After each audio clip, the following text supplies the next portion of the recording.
pinakamasayang moment na kasama mo si Beyonce? Sa moment? Pinakaya mo. Dati pa yan, mga pag naano siya sa scouting. Kasama? Dati, oo. At yung ganun, kahit simple lang yun, talagang yun ang Roy. Yun ang walang kahit anong, kung ano, kami lang, chill lang. Mas masaya yung ganun lang minsan.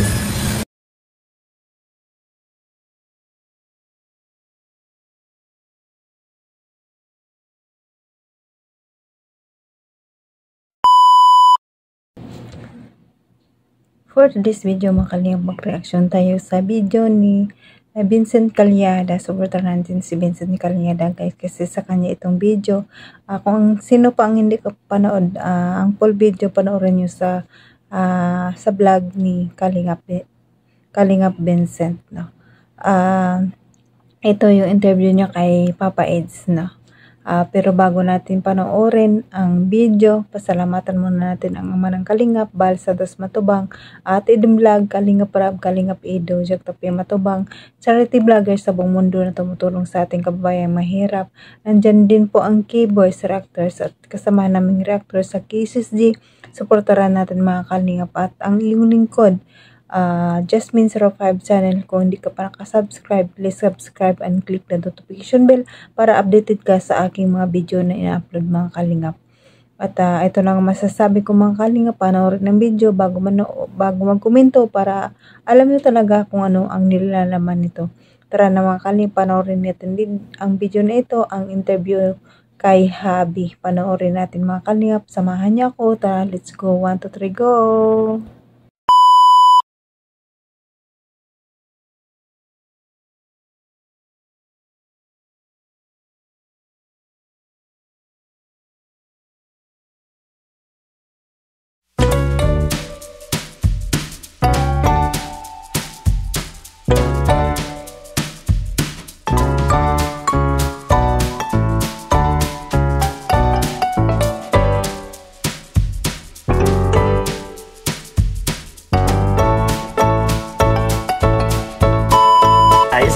Sige.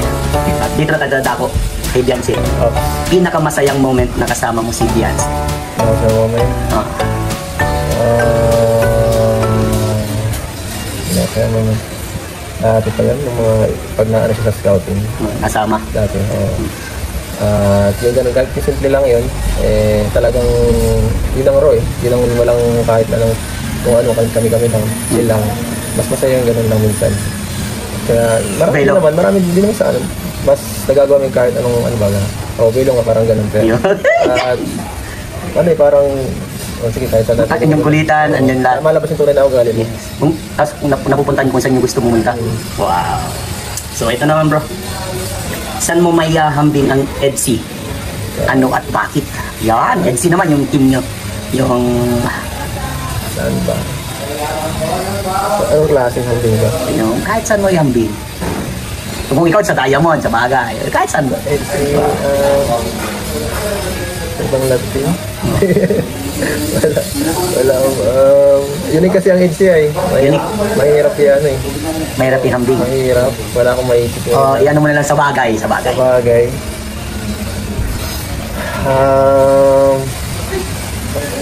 Diba? Seryoso kasi ang HCI. Mahirap magsabi. At lang mysterious na object. Parang hirap yung mystery ng object ka. Para siyang full of surprises kasi ang exam, mahirap. Wow. Mahirap yan. May predict. Para siyang mga para siyang magic or ano. Wow, magic. Yan, para magic na lang. Alright. Kayo na po bahala mga Kalingap. Magic sarap. Ay, magic sarap. Yummy. Nasarap. So, ito. Pinakamadalas mo marinig na salita kapag kausap mo si Beyonce. Yan. Hindi alam ng iba yan, pero ikaw lang nakakaalam, bro. At malalaman na nila dito sa vlog na to. Yung para taran yun eh. Hindi, lagi lang yung nagsasaano. Yung parang mahilig mo, parang madalas mo marinig sa kanya. Duda, eh? Duda? Oo, gano'n na eh. Aray ko, duda. Beyonce, para duda ka pala ha. Ngayon ko lang nalaman. Ito. Ano ang kinahihinaan ng loob ni Kalingap Edo? Yan. Kinahihinaan ng kalooban ko? Oo. Siyempre, Alin nga? Ano? Ano ang kinahihinaan ng loob ni Kalingap Edo? Siyempre una, sa family. Saka, siyempre pag nakikita ko malungkot sila yan. Ayaw ko lang ganun. Siyempre, pamilyang kahinaan natin yung Yes, gagawin. totoo. Saka minsan, siyempre, dito rin sa vlog, no? So minsan pag nakikita ko minsan si Rob na yung Hihilay Channel, hindi man sana pero nag-iisip din ako ano kung gagawin. Ang gawin dati magkasama tayo sa pag-scout, nag-iisip tayo kung anong pinakamagandang yung kakatulong sa kanya. Kasi minsan talaga naranasan natin nung mga, hindi pa naman katagal, mga 2022, 2023. Yung mga times na ambis na niya, 100,000 lang. Kaya nga, noon. Yung kasagsagan ng Lola Damian at ni Ate Maylin, sa 200, 400 din yun hanggang sa nababa din sunod na taon. Nakakatakot minsan. Kasi siyempre, makababagsak din tayo lahat kung may siya. Nung kinahinaan. Okay. Ito naman bro. Kung may darating na biyaya para sa inyo ni Beyonce, ano ito at bakit? Darating na biyaya? Hindi ko lang kasi mabigay sa akin biyaya. So, para sa inyo ni Beyonce naman, para sa inyo ni Beyonce. Darating na biyaya? Anong biyaya? Ang biyaya ba? Ano ba magandang biyaya ngayon? Nasa kanya na kasi halos ng karaniwang hinihingi ng tao ay may bahay na, ano man, kompleto pa ang pamilya. Sa financial naman, halos sustain naman. Ano lang, siguro, mas tahimik na, na buhay. Tahimik na buhay. Wow, yun lang. Minsan maisip ko kasi, ang gulot minsan ng social media. Ito. Parang ano talaga bro, talagang nakikita ko at nararamdaman ko sa iyo. Gusto mo yung parang payapaan. Minsan, nakakasawa mo kasi pag puro dito lang sa minsan nakakapagod. Kaya minsan gusto mo tumambay din sa kurbet. Nakikita mo payapa dun eh. Okay, sige bro. Ito na. Special message para kay Beyonce. Yan, siyempre, gaya lang ng dati, palagi ka lang mag-iingat sa mga lakad mo. Palagi mo lang iiyan ng Panginoon sa sa bawat galaw mo, decision mo sa buhay mo. Huwag kang dapat hindi mo lahat ng Panginoon mas nakakatanda sa'yo kasi bata ka pa. At hindi porket naging 18 ka na, masasabi natin nasa tama, medyo tumanda ka na. Para mature na hindi pa rin, hindi natin masasabi na porket 18 ka na, immature ka na. Minsan mas lalo tayo naging mas na-mislead natin mga ay 18 ako, pwede na tayong gumawa kung ano. At hindi yung ganun. Ang pagiging matured ay nasa ating nasa kasama, sa paligid din. Nasa sarili natin yan, kung paano natin iyan yung sarili natin. Yes. Kaya natin masasabi natin, bata to, matured na. Tama. At saka syempre, paligidan mo sarili mo ng mga tamang tao. Yes, puro positive lang. Positive. Lagi mo lang gawin ang tama sa at sigurado hindi ka bibigyan yan pagdating ng araw. Kasi siyempre ako naranasan ko na nagkamali na ako ng mga past years ko nitong mga eskwela. Medyo rin tayo, hindi tayo ganun perfect na tao. May mga nagkamali din tayo.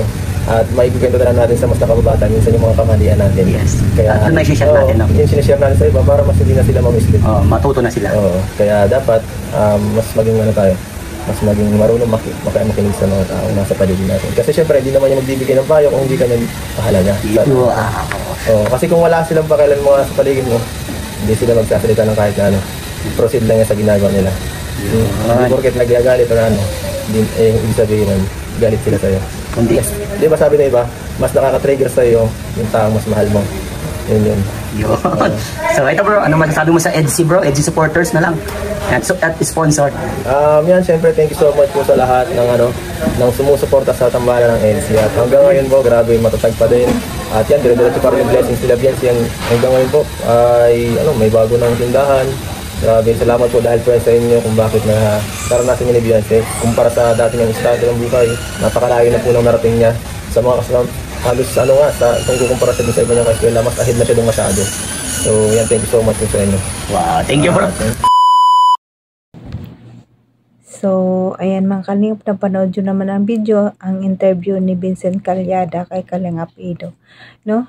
Talagang masabi ko na guys, napakabait ni Kalingap Edo dahil iniisip din niya yung makakapakanan ng mga ibang vlogger, lalo na kay Kuya Bal, kay Kalingap Rab dahil pag nakita niya daw na bababa ang views, parang nag-iisip na siya kung ano ang dapat gawin para bumalik sa dati. Napakabait ni Kalingap Edo, wala akong masabi. At hanga ako talaga sa kanya, no? Napakabait. At mga tungkol naman kay Beyonce, ang message niya na si Beyonce mag-ingat palagi at mas sumunod sa mga matatanda kung ano ang sasabihin. Totoo naman talaga mga kalingap hindi ka naman pagsasabihan ng ibang tao kung mali sa para sa kasasama mo, kundi para sa kabubuti mo. Kasi ang ibang tao, ang mga matanda, alam na nila kung ano ang tama at mali. Kaya sumunod ka, Beyonce, kung ano ang sasabihin sa'yo, para din sa'yo yan, hindi rin para sa kanila, para din sa'yo.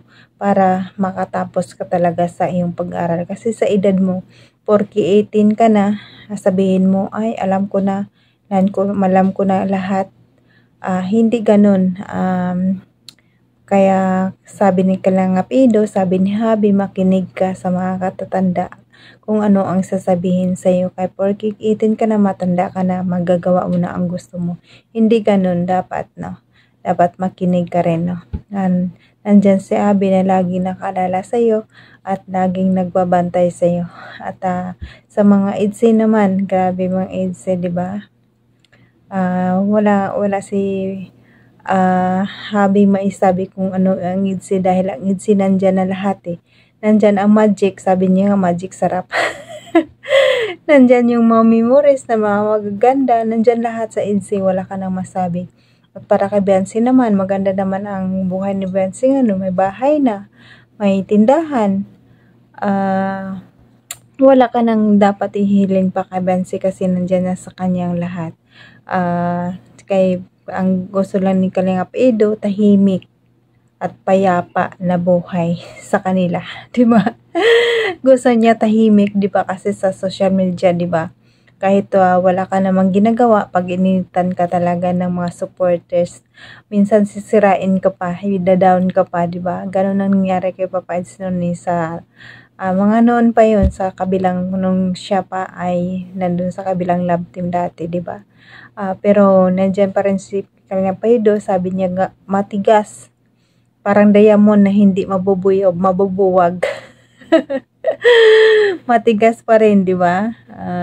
Tama si Kalingap Edo talaga. Ang EDSA hindi mabubuwag. Nandiyan pa rin, laging strong lang palagi ang EDSA. Laging marami pa tayong abangan at maraming exciting. Sabi nga ni Kalingap Edo, marami pang exciting na mapanood natin sa kanila. At sana subaybayan pa rin natin ang EDSA hanggang dulo talaga, no?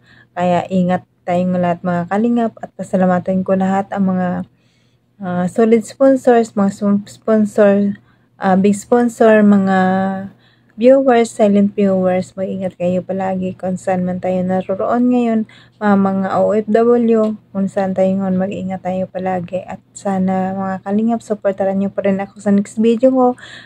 Lagi kong sinasabi, hindi naman talaga ako maganda mag-reaction, pero nandyan pa rin kayo, appreciate ko yung mga kalingap. I love you all and God bless sa ating lahat. God bless mga kalingap. Bye-bye!